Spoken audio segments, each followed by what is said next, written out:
Breakfast की तैयारी कर रही हूँ मैं सुबह सुबह। सबसे पहले मैं बना रही हूँ आज थोड़ा सा हलवा। हलवा जो कि इंस्टेंट बन जाए लेकिन खाने में मूंग की दाल वाला स्वाद दे। मखंडी हलवा। सूजी का हलवा बहुत से तरीके से बनता है। एक एकदम डार्क ब्राउन जो हमारी मम्मी लोग बनाती हैं, उसमें मतलब 4 गुना पानी डाल करके वो पहले सूजी को घी में भून कर, या फिर दूध वाला भी बनता है। दूध डाल करके भी सूजी का हलवा 2-3 तरीके से बनता है। तो यहाँ पर आज हम बनाएंगे मखंडी हलवा, जिसके लिए सबसे पहले फ्राइंग पैन में गरम करेंगे हम सूजी को। तो ये हाफ़ कप मैंने लिए सूजी। ये मीडियम है, मतलब जो मैं हमेशा लेती हूँ, ये डी मार्ट से जो सूजी लेके रखी थी वही है। तो इसको हम पहले ड्राई रोस्ट कर लेंगे, सूखा भूनेंगे। और एक होता है सूजी को घी में भूना जाता है, मतलब इसलिए मैं कह रही हूँ सूजी के हलवे कई अलग अलग तरीके से बनाए जाते हैं, मैं बहुत बार और दूसरे तरीके भी शेयर कर चुकी हूँ। तो चूँकि मखंडी हलवा बना रहे हैं, जिसके लिए हम पहले ड्राई रोस्ट कर लेंगे सूजी को। लाइट ब्राउन सी होती है, डार्क नहीं होती ज़्यादा। और इसको कंटिन्यू मिक्स करते जाएंगे। हाफ कप सूजी में 1 कप जाएगा दूध। दूध नॉर्मल ही डाला है मैंने, लेकिन वो सूजी गर्म थी इसलिए ऐसे भाप लग रहा है जैसे मैंने दूध गर्म डाला हो। अब इसको हम भिगो के साइड में रख देंगे। 5-10 मिनट के लिए भीगने के लिए रख दें तो सूजी एकदम अच्छे से सॉफ्ट हो जाए। अब हम इसमें कुछ ड्राई फ्रूट्स डालेंगे। ये टोटल ऑप्शनल है, आप क्या डालना चाहें, कितने डालना चाहें। तो मैंने थोड़े से काजू लिए हैं, बादाम और किशमिश। काजू को बीच में से कट लगा दिया ताकि बड़े बड़े से दिखाई दें, और का बादाम को छोटा काट लिया। अब 1 बड़ा चम्मच जितना घी डाल करके पहले हम ड्राई फ्रूट्स को फ्राई कर लेंगे। घी बिल्कुल सोक नहीं करते हैं, ड्राई फ्रूट फ्राई हो गए हैं, मीडियम आँच ही रखा है क्योंकि किशमिश जल्दी से फूल जाएगी। काजू बादाम हल्के से गुलाबी कर रहे हैं, तो इसलिए धीमी आंच में ही सारे ड्राई फ्रूट्स फ्राई हो चुके हैं। और इनको साइड में ले लिया। उसी पैन में वो घी पूरा का पूरा है। उसके बाद हमने हाफ़ कप घी डाला, मतलब मैंने हाफ़ कप घी निकाल के रखा था, उसी में से हाफ़ कप घी में से ही वो घी डाला था ड्राई फ्रूट फ्राई करने के लिए। बाकी का फिर जो हाफ़ कप था वो पूरा डाल दिया। और हाफ़ कप इसमें डालिए चीनी।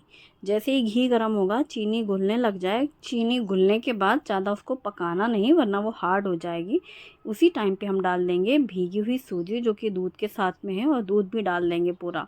अब दूध और सूजी डाल करके हम उसको घी में अच्छे से मिक्स करते जाएंगे, और वो चीनी के साथ पूरा मिक्स हो जाएगा। ये एकदम दानेदार मोटा मोटा सा दाना दिखेगा, ऐसा लगेगा जैसे मूंग की दाल का हलवा है। खाने में एकदम मोटा रवा लगता है खाने में, और इसका कलर और टेक्सचर देख के पूरा मूंग की दाल का हलवा वाला ही पूरा टेक्सचर आता है। घी तो पूरा सेपरेट हो जाता है। जितना भी घी हमने डाला होता है ना चीनी गर्म करने के लिए, पूरा घी घी रहेगा। फिर धीरे धीरे इसको धीमी आंच में अच्छे से मिक्स करते हुए सूजी को पूरा भूनते जाएं। फिर धीरे धीरे वो घी में पूरा फूल जाएगा, हलवा तैयार हो जाएगा, एकदम ड्राई हो जाएगी। फिर इसमें इलायची पाउडर डालेंगे और फ्राई किए हुए ड्राई फ्रूट्स डाल करके भी मिक्स कर देंगे। ये बहुत ही डिफरेंट टेस्ट वाला हलवा होता है सूजी का हलवा। और ये ठंडा हो जाएगा ना हलवा, तब भी बिल्कुल खिला खिला रहेगा, मतलब ऐसे जमेगा नहीं बिल्कुल एक जगह से। ठंडा होने के बाद भी खिला खिला। दूध की वजह से इसका टेस्ट बहुत अच्छा हो जाता है। दूध में ही सूजी भी फूल जाती है और पूरा दूध में फिर ये हलवा पक जाता है। डबल दूध लगता है सूजी से। और घी बिल्कुल उतना ही जितना सूजी रहती है। तो काफ़ी घी घी रहता है इसमें, हैवी रहता है ये। और बस अब ये हलवा तैयार। जब पूरी चीज़ें ड्राई हो जाए ना, हलवा धीमी आंच में पूरा भूनते हुए, फिर गर्मा गर्म इस हलवे को सर्व करें। मैं सबसे पहले पूजा के लिए प्रसाद लगा दूंगी, फिर सब लोग नाश्ते में हलवा लेंगे थोड़ा थोड़ा। बहुत ही मतलब टेस्टी लगता है ये, गर्म ही अच्छा लगता है। कोई भी हलवा आप बनाओ, आटे का, सूजी का, कोई सा भी हलवा, लेकिन वो गर्म अच्छे लगते हैं। लेकिन इस हलवे की खासियत ये है कि ठंडे होने पर भी एकदम खिला खिला रहता है, और इसका टेक्सचर बहुत ही बढ़िया रहता है, सॉफ्ट सा रहता है, एकदम मोटे मोटे से दाने हो जाते हैं। और सूजी मैं हमेशा बड़े वाले ही लेती हूँ, क्योंकि हमारे यहाँ इडली के लिए सूजी ली जाती है। आप्पे, इडली, उत्तपम, आप उन्हीं सब चीज़ों के लिए।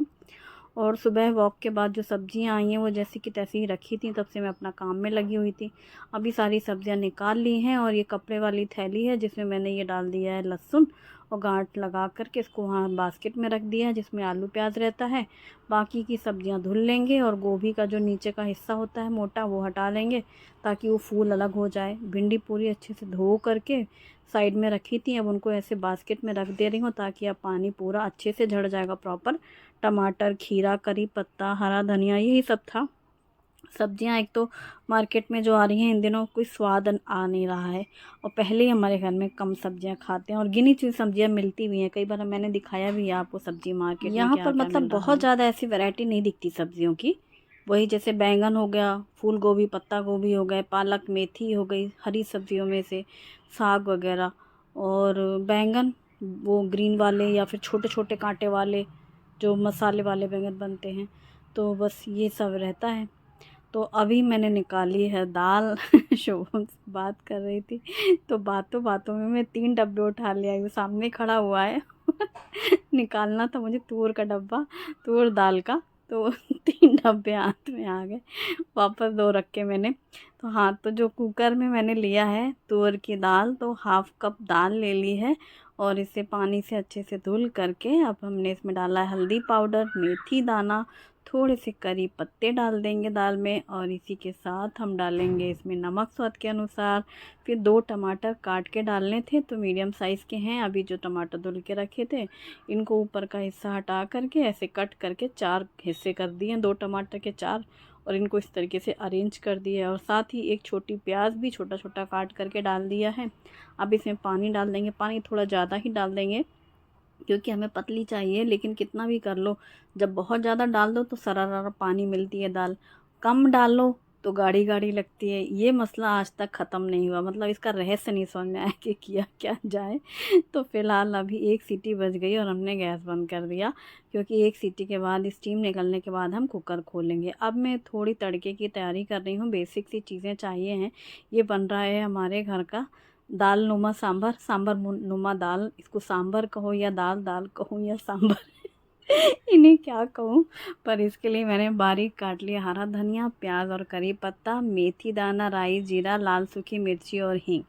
अब कुकर हमने रखा सेंटर में, थोड़ा साइड किनारे करके, और भी अब कढ़ाई चढ़ा दी है, और कढ़ाई में सबसे पहले सरसों का तेल डाल करके गरम कर लेंगे। फिर तड़के की सारी चीज़ें डाल देंगे, राई, जीरा, मेथी, हींग, लाल सूखी मिर्ची, बारीक कटी हुई प्याज और बारीक कटा हुआ करी पत्ता, सबको मिक्स करते हुए भून लेंगे। जब हल्की सी फ्राई फ्राई सी हो जाए प्याज और हल्का सा गुलाबी सा कलर आने लग जाए, आँच को धीमी ही कर लेंगे। और अभी ये प्याज फ्राई हो रही है, और फिर इसमें हम डालेंगे क्या, दाल। ज़रा चेक कर ली जाए, तो अभी धीमी कर ली थी कि अभी और थोड़ा लाल हो जाए प्याज, तब तक यहाँ कुकर भी खोल लिया जाए। स्टीम पूरी निकल गई थी। ये टमाटर के जो काट के डालने से ना, ये जो छिलका होता है वो पूरा आसानी से ऊपर की ओर निकाल लो, हट जाता है, और फिर इसको आप ऐसे अच्छे से फेंट लो तो दाल जो पक चुकी होती है, फिर ऐसे मथानी से फेंटने से पूरी घुट जाती है दाल, और जो छिलका हट जाता है टमाटर का, तो टमाटर भी पूरे गल जाते हैं ना कुकर में, वो पूरा अच्छा मिक्स हो जाता है। अब रेडी है सांभर दाल डालने के लिए। तो मैंने प्याज में डाली है लाल मिर्ची पाउडर और 2-3 बड़े चम्मच जितना सांभर मसाला, प्याज में मिक्स कर लिया है अच्छे से। और चूँकि टमाटर हमने कुकर में ही बॉईल कर लिए तो हमें इस टाइम पे डालना नहीं था, और अब हमने डाल दिया इसमें बॉईल की हुई दाल। दाल काफ़ी गाढ़ी है तो इसको थोड़ा पतला भी कर लेंगे, और इसी में मैंने डाल दिया है गर्म पानी, तो इसलिए मैंने कुकर में साइड में गर्म पानी रखा है। और जैसे ही पानी कुकर में गर्म हुआ है, जब तक हम मसाले के साथ दाल को अच्छे से खौला लेंगे और फिर इसमें ये गर्म पानी डाल देंगे। अब गर्म पानी डालने के बाद फिर एकदम इसमें उबाल आने लग जाती है और ये सांभर तैयार। इसके लिए थोड़ा सा गुड़ डालेंगे जिससे हल्का सा मीठा सा टेस्ट आएगा, और साथ ही इमली का पल्प डालेंगे जिससे खट्टा बनाएगा, तो इमली और गुड़ से खट्टा मीठा वाला टेस्ट आएगा। तो इसलिए मैं हंस रही थी कि इसको सांभर कहूँ या दाल इसे दाल कहूँ या सांभर, पर ये हमारे घर में इडली के साथ यही खाया जाता है। बच्चे भी राज़ी और हम भी राज़ी, क्योंकि हमें भी ज़्यादा तकलीफ़ नहीं है और वो भी हमें खाने में तकलीफ़ नहीं देते हैं, शौक़ से खा लेते हैं और हम शौक़ से बना देते हैं। लास्ट में कटा हुआ धनिया पत्ता डाला, उबाल आ गई और बन गया ये सांभर, जिसमें किसी तरह की कोई सब्जियां नहीं है, दाल है, लेकिन फिर भी घर में पूछा जाएगा खाने में क्या बना है तो आज इडली सांभर बनी है। और हाँ, यही खाना रोज़ बनता है, दाल रोटी सब्जी या दाल चावल रोटी सब्जी। तो बोला जाता है घर में खाने में क्या बनाया, तो हम कहते हैं दाल रोटी सब्जी आज अगर बच्चे पूछे क्या बनाए तो सांभर इडली बनाए, खुश हो गए। तो मतलब हमें क्या ही चाहिए, मतलब क्या कहते हैं, कुछ झूठ अगर सामने वाले को खुश करने के लिए बोले जाए तो कुछ गलत नहीं है वही वाली बात है। तो ये तैयार हो गया है सांभर। जब बच्चे छोटे थे तब इस तरीके के धोखे दिए जाते थे, अब वो भी आदी हो चुके हैं इस धोखे के, और हमको भी अब कोई फ़र्क नहीं पड़ता।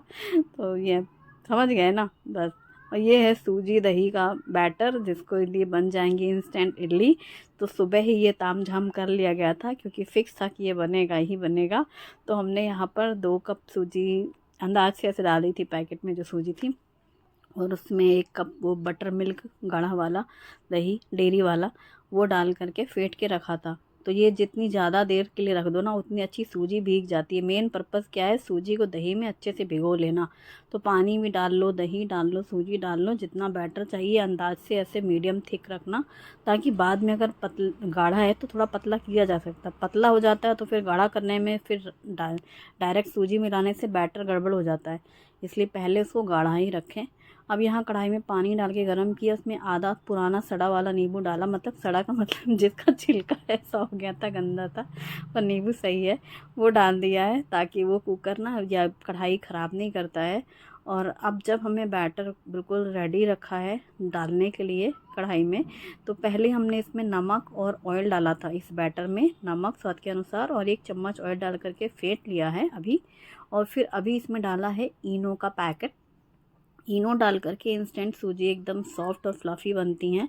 इडली की जो प्लेट है इसको मैंने ऑयल से ग्रीस कर लिया है। 2 प्लेट्स में बनाऊंगी, एक प्लेट में 7 इडलीज़ बन जाएंगी और 14 हो जाएंगी। वैसे 4 से ज़्यादा कोई इडली खा नहीं पाएगा, ये वाली बहुत हैवी और बड़ी साइज़ की बनती हैं। 4 में अच्छा पेट भर जाता है, हम 3 लोगों का खाना है, पर 2 फिर भी एक्स्ट्रा हो जाए अच्छी बात है, तो इसलिए 2 से 3 भी बच जाएंगी, खाने वाले के ऊपर रहेगा। तो ये 2 प्लेट में हमारा लंच तैयार हो जाएगा। तो ये फर्स्ट बैच मैंने लगाई हैं, 10, 12, 15 मिनट में इडली बनती हैं, लेकिन फिर भी 10 में मैं चेक करती हूँ हमेशा, कभी रिस्क नहीं लेती। 12 भी ये जो सूजी वाली हैं ये 15 मिनट से तो कम ही बन जाती हैं, मतलब 10 या 12 मिनट में बन जाती हैं। दाल चावल वाली होती हैं तब ज़रूर 15-17 मिनट लग सकता है। तो बस जैसे ही ये फूलती हैं तो अपने आप दिखाई देती हैं कि रंगत ये एकदम डबल साइज़ हो जाती है, बड़ी बड़ी सी। पहली प्लेट मैंने निकाल कर साइड में रख ली है, दूसरी प्लेट लगा दी है और दूसरी में भी हम डाल देते हैं, तब तक पहली प्लेट ठंडी हो जाएगी। तो बस पहली को ठंडी होने तक में ही यहाँ पर सेकंड प्लेट भी मैंने पहले से ग्रीस कर लिया है और उसको कढ़ाई में रख करके डायरेक्ट इस तरीके से बैटर डाल दे रही हूँ। इस तरीके से बैटर डालना मुझे बड़ा पसंद है, जैसे हाथ में रहे बर्तन, जैसे ठेले में नहीं होता वो लोग ऐसे पकड़ते हैं लंबा बर्तन, यूँ यूँ यूँ यूँ डोसा डाल रहे हैं, यूँ यूँ इडली डालते जा रहे हैं, तो वैसे लगता है कि भाई हम बड़े एक्सपर्ट हो गए हैं। हाथ में पकड़ो डब्बा और डाल रहे हैं, ट्यूं ट्यूं बिल्कुल सही जा रहा है, एक ही बार में भर जा रहा है। तो ये फाइनली सेकंड बैच लग चुका है और पहली वाली जो प्लेट थी वो ठंडी हो चुकी है। और पूरी ठंडी होने के बाद हमेशा इडली को अनमोल्ड करें। स्पून की बैक साइड का यूज़ करती हूँ मैं और बहुत ही ईजिली ये निकल जाती है। इतनी सॉफ्ट, इतनी फ्लफ़ी, इतनी गोलू मोलू सी बनती है ना इडली। एक तो ये इडली जब बन जाती हैं देख के बड़ी प्यारी लगती हैं, बहुत क्यूट, एकदम वाइट फकाफक सफ़ेद सूजी की इडली में ये बहुत अच्छी बात लगती है और बनती बड़ी मस्त है। ये देखो, तो दही जैसे ना ज़्यादा स्मेल वाला नहीं लें, फ्रेश वाली लें, उसमें इसका भी फ़र्क पड़ता है। और मुझे तो सूजी में पूरा फ़र्क पता चलता है, मैं वो जो सूजी लेती हूँ ना वही मुझे सूजी पसंद है। जैसे कई बार हमारे घर में भी सूजी बदल के दूसरे ग्रोसरी से कभी आ जाए ना, तो मुझे उनका टेस्ट या उनके रंग अलग ही पता चल जाते हैं। तो ये सूजी भी कहीं आपने खुद ही नोटिस किया होगा ना, कहीं कहीं पर सूजी कितनी सफ़ेद और एकदम मोटे मोटे दाने वाली आती है, जाड़ी वाली, उसकी अच्छी बनती है मोटे रवे की। उससे ऐसे खिली खिली ऐसा लगता है, जब आप खोलोगे ना, इसे भी मैं तोड़ के दिखाऊंगी आपको, ऐसा लगेगा जैसे दाल चावल का रवा रवा खेल रहा है, वैसी लगेगी बिल्कुल। तो ये हमारी सेकंड बैच भी रेडी हो गई और पुराने नींबू से हमारी कढ़ाई चमकदार हो गई है, नई कर दी है कढ़ाई को नींबू ने। और ये सेकंड बैच भी जैसे ही ठंडा हो रहा है, तो मतलब सब्र नहीं है ना, अब तो धुलने की लग रहा है कि बर्तन धुलने जल्दी निपटो, तो जल्दी जल्दी निकाल दिया है मैंने। ये देखो हाथों से ऐसे ईजिली निकल जाती हैं ये। 1 चम्मच ऑयल डालने से ऑयली मतलब नहीं रहती, लेकिन सॉफ्ट रहती हैं, ड्राई ड्राई सी नहीं लगती हैं, चाहे दाल चावल की इडली हो चाहे ये सूजी रवा वाली। और सूजी रवा वाली जैसे दही में भिगो तो वो दही में भी तो वो रहता है ना थोड़ा सा क्रीम, तो उससे भी थोड़ी नरम ही रहती हैं ये, मतलब शाम को भी अगर ये इडली बच जाती हैं तो एकदम कड़क और ड्राई नहीं लगती हैं। और तो ये हमारा मस्त सांभर है इंस्टेंट बनने वाला, और इंस्टेंट वाली सूजी की इडली है, और ये तैयार है लंच। तो आज सूजी डे हो गया है, सुबह का सूजी हलवा और लंच में सूजी इडली, और झटपट से काम भी हो जाते हैं। और इस तरह का जो मौसम है ना बारिश वाला, होती नहीं है बारिश, जब आप कुछ प्लान कर रहे हो बना रहे हो तब बारिश नहीं होगी, और जब बन चुका होता है उसके बाद होगी बारिश, या जब नहीं बना रहे हैं कुछ तो दोपहर शाम में हो जाती है बारिश। तो इस तरीके का जो मौसम होता है ना, इसमें कुछ चटर पटर वाला खाना अच्छा लगता है, रोज़ से थोड़ा अलग। तो चटपटा सा खाना। देखो मैं इडली की बात कर रही थी, फोड़ के दिखाती हूँ। ये देखो ऐसे रवा रवादार दिखती है ना, एकदम सॉफ्ट अंदर तक, ये नहीं कि अंदर से टाइट हो, बिल्कुल अंदर तक पूरी सॉफ्ट रहती हैं ये, है ना मस्त एकदम। और जैसे ही डालो सांभर में ऐसे सोख कर लेता है। और सांभर थोड़ा पतला ही अच्छा लगता है, हालांकि ये थोड़ा गाढ़ा हो गया था। बाद में जब जैसे शाम में खाना हो, बच गया सांभर, तो उसमें थोड़ा गर्म पानी डाल के फिर से उसको खौला लो, फिर एक बार तड़का लगा लो, फिर तो बाप रे सब लगता है सांभर जैसे ज़िंदगी में पहली बार खा रहे हो मतलब वो और अच्छा लगता है। दूसरी तीसरी बार जितनी बार गर्म करो ना सांभर, उसका टेस्ट एकदम बढ़ता जाता है। शुभम पूछ रहा मम्मा कैसा लग रहा है, मज़ा आ रहा है चुप रहता है सामने कभी पहले शुभी रहती है तो हम लोग आपस में इस तरह को हंसते हैं कि फीडबैक कौन देगा। शुभम तो सोच रहा है कि कैमरे के सामने ना आए, वो अपना पीछे से बच्चों को होता है ना, जैसे जैसे बड़े होने लगते हैं उनको शर्माने लगते हैं। अब हमने ये टी शर्ट पहनी है, तो हमने ये बरमूडा पहना, तो हमारे बाल ऐसे लग रहे हैं, तो हम कहते हैं अच्छा ठीक है हम ही बैठे जा रहे हैं, बस हम ही बता दे रहे हैं कि कैसा लग रहा है और उसके बाद बर्तनों की धुलाई। हालांकि ये धुलाई का सिलसिला पहले से चल रहा था, जब इडली बन रही थी ना तब से ही मैंने शुरू कर दिया था, क्योंकि लास्ट में धुलना बड़ा भारी भारी लगता है। लास्ट में सिर्फ इडली के बर्तन धुल लिए मैंने। ये है Agaro honeycomb tri-ply stainless steel frying pan, और इसमें डाला है दिसानो पेने पास्ता, जो कि दोनों वेट से बना हुआ है। इसको बॉईल करके साइड में ले लिया है। और इसके बाद ऑयल डाल करके पैन में प्याज पतला कटा हुआ फ्राई किया, अदरक लहसुन मिर्ची का पेस्ट डाल के भून लिया, और इसमें हरी मटर डाल करके मिक्स करके भून लिया। जैसे ही ढक करके पका लिया, मटर सॉफ्ट हो गई है, फिर इसमें रेगुलर से मसाले, हल्दी पाउडर, धनिया पाउडर, मिर्ची पाउडर, और इसमें डाला टोमेटो प्यूरी, नमक स्वाद के अनुसार, और सबको मिक्स करके भून लिया। और जैसे ही प्याज मटर सब अच्छे से मिक्स होकर भुन गया, फिर इसमें बॉईल किया हुआ पेने पास्ता डाल करके भी मिक्स कर लिया, और उसके ऊपर टोमेटो केचप और डाला ब्लैक पेपर पाउडर, मिक्स किया, कटा हुआ धनिया पत्ता, और गर्मा गर्म सर्व किया। वीडियो पसंद आए तो लाइक करें और अपनी फैमिली फ्रेंड के साथ भी शेयर करें। Thanks for watching.